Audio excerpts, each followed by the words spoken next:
tax freight train is bearing down on your retirement. To protect yourself, you'll have to harness the power of zero.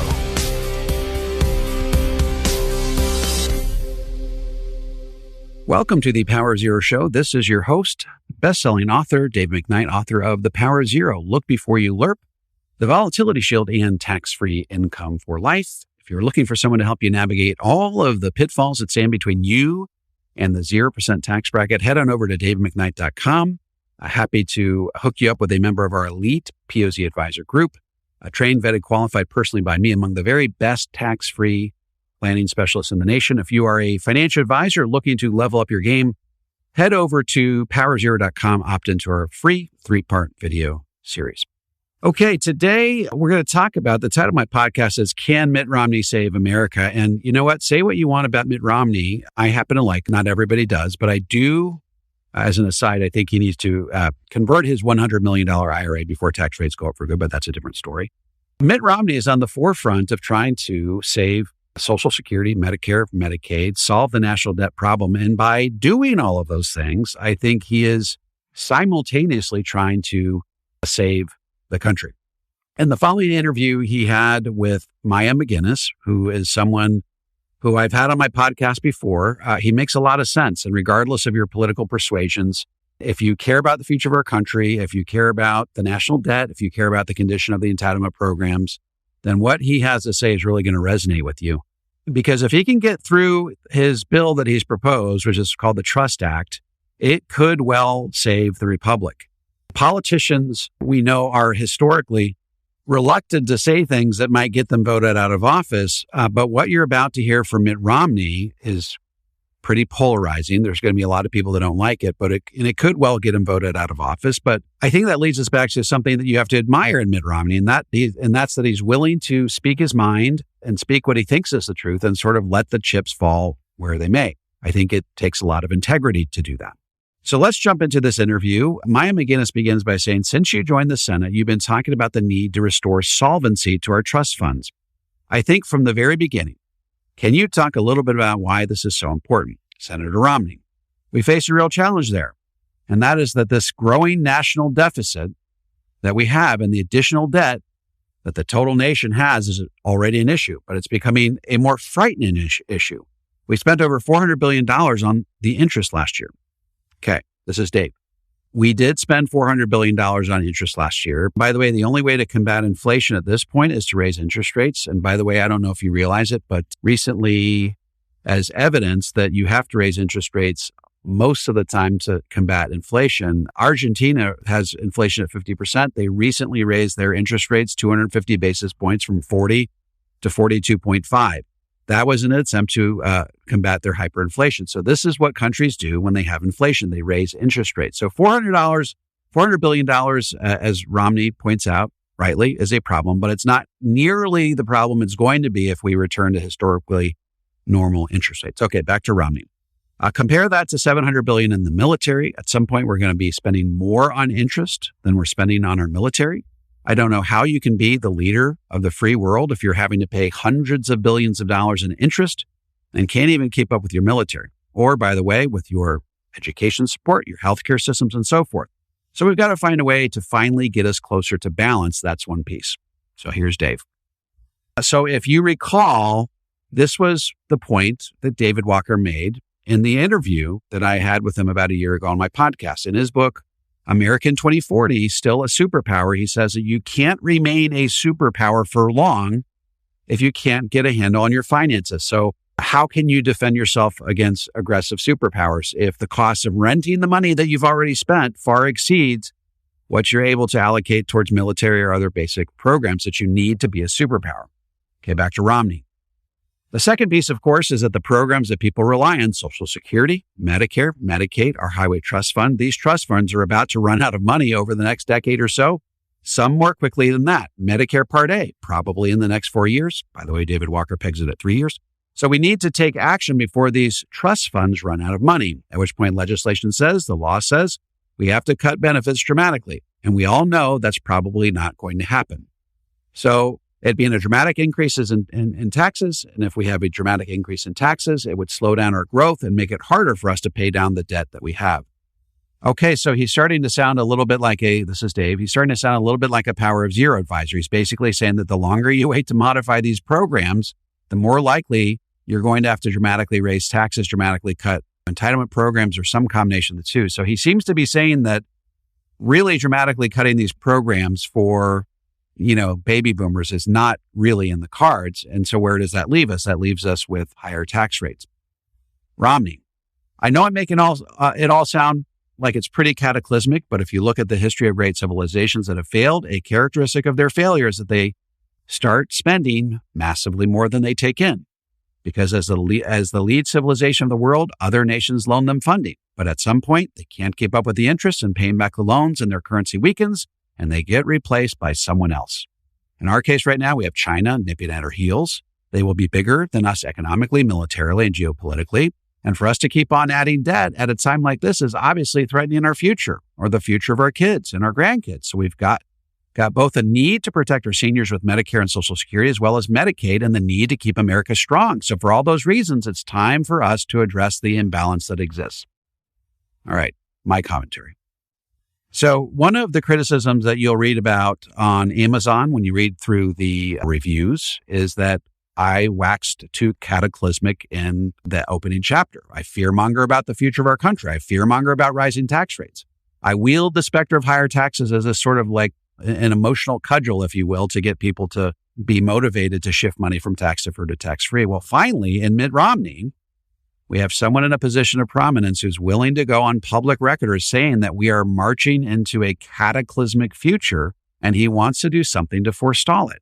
I think we're getting to the point where it might be a little bit too late, but I admire that Mitt Romney is willing to talk about it, an issue that's as polarizing as this. Because remember, when you talk about cutting Social Security, Medicare, Medicaid, that's something that your political foes will wield against you. And so you take a huge risk by even broaching the subject, and Romney's willing to do that.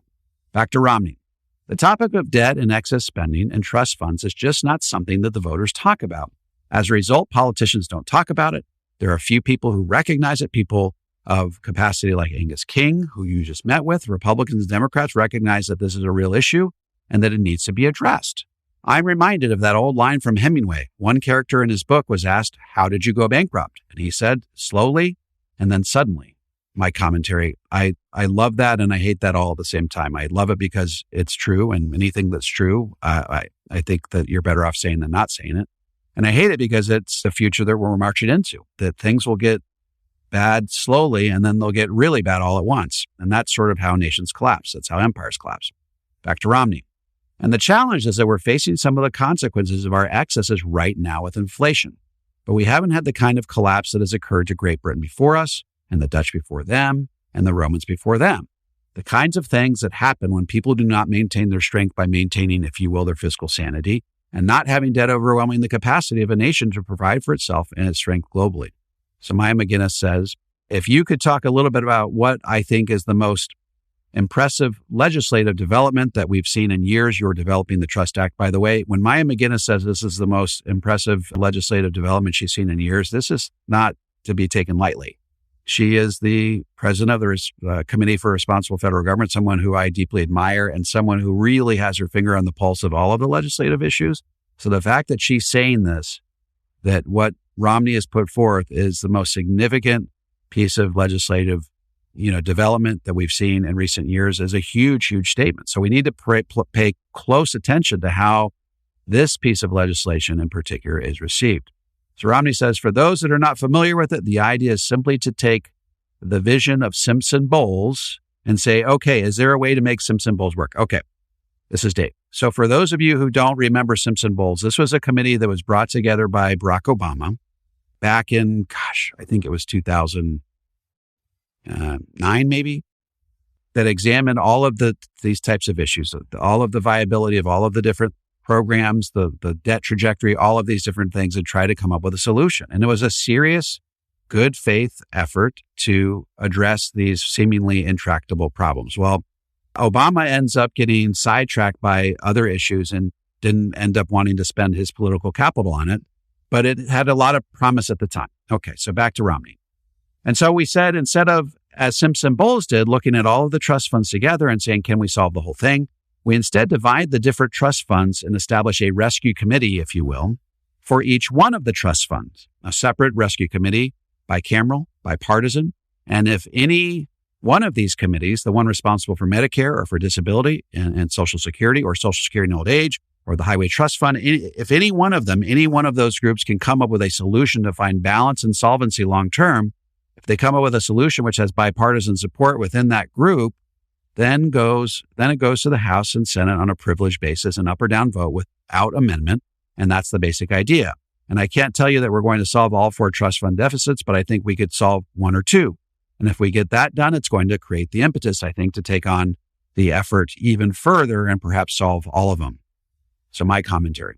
So this is a huge difference between Romney's legislation and sort of what we've seen in the past with a Simpson-Bowles type approach. Romney is breaking the committee up into separate rescue committees. So it's not all or nothing like Simpson-Bowles was. So even if you solve only 2 of the 4 trust fund deficits, that's far superior to none at all. And now you have some momentum to try to start solving the rest. And I really like that approach. Romney. We've got about 12 or so, maybe more individuals who have signed up as sponsors. When COVID hit, everything sort of stopped because we all focused on COVID rescue packages and so forth. And then the new president came in with Build Back Better, and we were pulling our hair out saying, this makes no sense at all.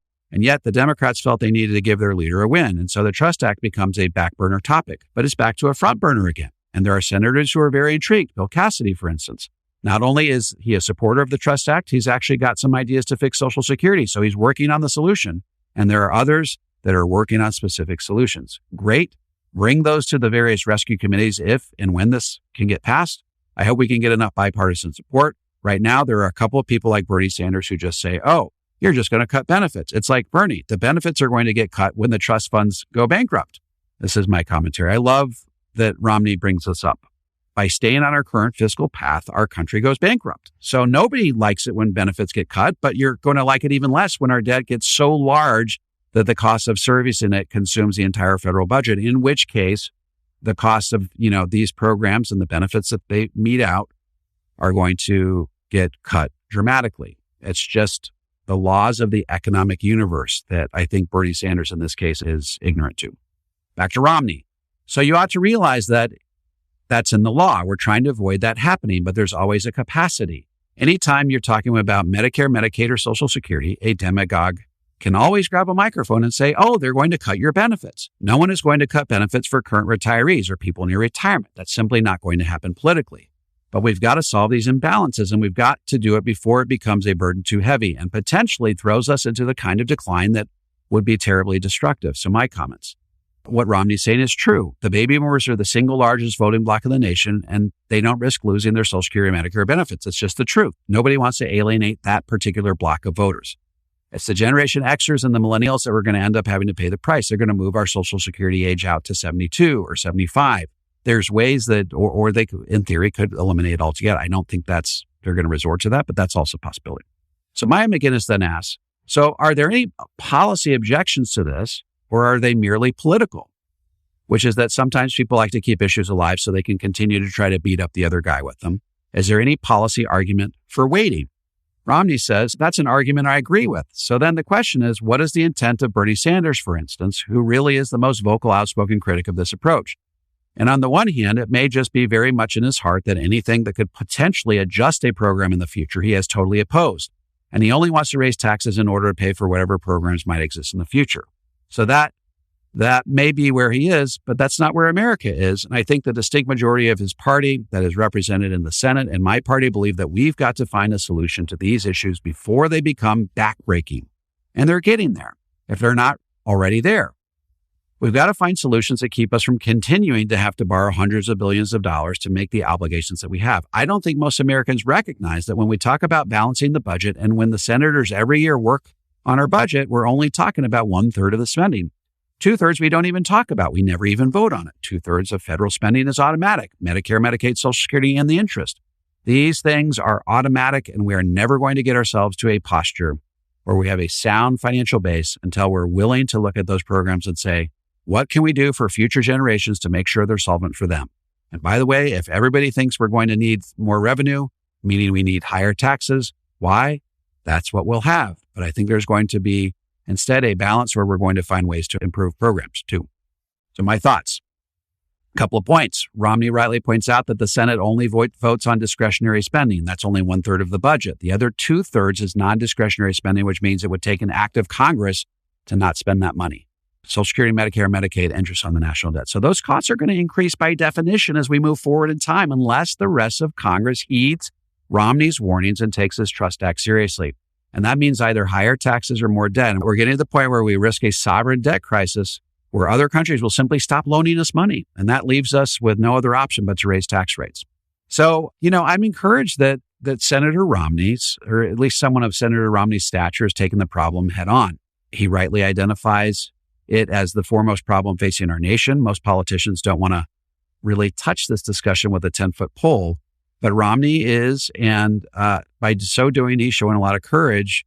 And he's showing, I think, precisely the type of leadership that David Walker's called for in his most recent book. So where is this going to land? I think personally, ultimately, his appeal will fall on deaf ears. And we're going to hit a crisis point probably in 2030, a perfect storm, if you will, where the cost of all of these entitlement programs, the debt, interest rates, I think it's all going to inflation. It's all going to come to a head. And I think it'll lead to probably a depression type moment in our country that will last a couple of years. What does that mean for people who are interested in adopting Power Zero approach to retirement? It means you got to take advantage of historically low tax rates while they're around. Every year that goes by where you fail to take advantage of historically low tax rates is potentially a year beyond 2026. And I think the closer you get to 2030, the more likely they're going to be higher. But, certainly beyond 2026, where you could be forced to pay the highest tax rates you're likely to see in your lifetime. So folks, why not take advantage of tax rates while they were historically low? Pay taxes on your hard-earned retirement savings like your 401ks and IRAs. Get those dollars systematically repositioned and tax-free. Do it slowly enough that you don't rise into a tax bracket that gives you heartburn, but do it quickly enough that you get all the heavy lifting before tax rates go up for good. Because I think what Senator Romney is warning is that we are marching into a future where higher tax rates are an inevitability unless we can get our arms around this problem. Okay, folks, that is the show for today. If you're looking for someone to help you get to the 0% tax bracket, at or near the 0% tax bracket, head over to davemcknight.com. Click on the Work with Dave button. We'll hook you up with a member of our elite POZ advisor group. And if you're a financial advisor who wants to level up your game and adopt these principles and incorporate them into your practice, head over to powerzero.com and opt into our video series. Would always love a follow on Twitter. It's at McKnight & Co., at McKnight & Co. And if you're looking for books, single copies of my books, you can get those at Amazon or wherever you find books. But if you're looking for my books in bulk discounts, cheaper than anywhere you'll get on Amazon or anywhere else, head over to davidmcknightbooks.com. You can mix and match titles, achieve bulk discounts. Okay, folks, that is the show for today. We appreciate you being on, and we will look forward to chatting with you same time next week.